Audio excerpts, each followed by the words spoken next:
Dave Gervino is back from the Office of Homeland Security and Emergency Management with tips on getting ready for back to school. Can't even believe well, it's hi, that Dave. time. I can't believe it. I know. I had to check the calendar again. Seems once it's August, it's over. Right. Summer's over. Well, basic safety tips, I mean, we've talked about them before, but first I want to talk about the kids' responsibility. Shouldn't they have some responsibilities for being safe? Shouldn't we try to not only teach them, to look but for themselves, to show a little, you know, crossing streets, you look both ways. Don't wait for somebody to tell you, okay, it's all right to cross now. Absolutely, use common sense. You know, my aunt used to always, the walk signal would come up and she'd start crossing the street and say, well, hey, hang on, there's a car coming. And she'd say, well, no, the light's on, I have the right of ways. Well, if you're dead, does it matter that you have the right of way? Yeah, so, even if what if somebody's going through the light? Exactly. You still have to look. Right. So definitely, yeah, look both ways when you cross the street. And there's just, you know, we've talked about it before here, there's no substitute for common sense. Yeah, and I used to tell my children, you're your best friend. Right. You can depend on yourself more than anybody else. That's you know, right. so.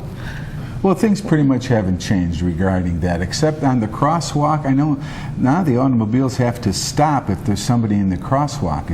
Isn't that true? They have to wait for them to get all the way across the street before they can start driving again? That's correct, but again, you don't want to just depend on the fact that the automobile doesn't have the right of way and just start crossing. You want to make sure that they actually come to a complete stop. I think with kids have to realize, and they should know this, that a lot of drivers are on the phone all the time, which is really such a hazard. So they might forget to stop. You can almost tell by the way they drive. They're here, they're there, you know. I can always tell, and I want to get away from them, so you know they won't goof me up where I might hit them or something, or they'll hit me. But kids have to be aware of that.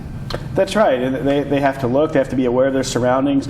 Kids, just like drivers, shouldn't be texting while they're driving. When you're walking home from school, when you're crossing streets, pay attention to your surroundings. Look and see if there's vehicles approaching, or if there's someone who looks suspicious. If you're listening to your headphones and you're focused on your phone, sending text messages, you're not going to be alert. You're not going to be aware. You know, that is so dangerous when they do that. Even walking on the sidewalk, you don't know if somebody's lurking around that's up to no good, that might hurt you. Just to steal your phone, right, and knock you down.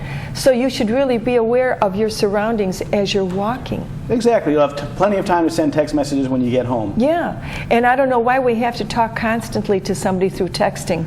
Well, I every minute of the day. That there's been more accidents from people who are pedestrians who are walking and texting or talking than ever before. Because they're bumping into people, they're crossing the street bumping into parking meters. You know, they walk crooked and they, you know, so that's not safe. No, it's not. For the parking meter. So what do we formally have to look forward to as far as being safe and getting our kids safe? Or what do we tell them? Sure, we want to make sure that the children know how to call 911. We want to tell them that when in doubt, if you think maybe, if you're wondering, oh, should I call 911 about this? You probably should. Better to err on the side of caution. We used to get calls all the time where people would call 911 and they'd say, I don't know if I should call for this, but my neighbor's house, there's a huge, flame shooting out the top of it. Well, of course you should. You call. don't know? Oh, right. But again, no substitute for common sense, right? Yeah. So we wanted to make sure the kids know how to call 911. We want to make sure that they have a trusted friend or neighbor, so that if the parents are at work and the children are home alone and something happens, they have someone that they can call or somewhere that they can go if there's an emergency to get guidance. That's very important. To ask a neighbor, if I'm not here, could my kids call you for something? Not to bother them, but for an emergency. Exactly. I mean, any neighbor would say, of course. Right. Yeah. And to know your neighbors, to make sure that you're providing your children with a safe place to go with neighbors that you know and that you trust and that type of thing. And keeping an eye on our elderly neighbors too. And maybe if you haven't seen them for a couple of days, something doesn't seem quite right, just go over there and knock on the door. Absolutely. And if they don't answer, then maybe take another step. That's right. But kind of be aware of what's going around in your neighborhood. I think it's important. Well, it is. We're all people, and we should, if we can help one another, what's wrong with that? Right. And anything else new in the Homeland Security Department that you are working on, or something? Sure. Well, we have a new director, James Joseph, just started within the last month or so, so we're really excited to have him on board. He brings a wealth of experience from the private sector, as well as he was an emergency management coordinator with us, so we're really excited to have him on board. And just been working really hard, talking about school preparedness. Addison is certainly on the leading edge when it comes to school emergency preparedness. As you remember, just a few months ago, earlier this year, Addison Trail High School participated in a full-scale exercise where we brought in hundreds of first responders, not just from Addison, but from surrounding cities and counties, and actually from all over the state, to participate in an exercise simulating if there were a violent intruder in a school and how would first responders react. And that's something that other school districts, again, from around the state came in to observe, to learn from. So to know what to do. It's a shame we have to teach the kids this today, but we can't ignore what's happening. Right. So for their own safety. I know all we had to worry about going to school was fire safety. We would have fire drills, but now they have to have other drills for something like this in case there's an intruder in the building. Absolutely. Yeah.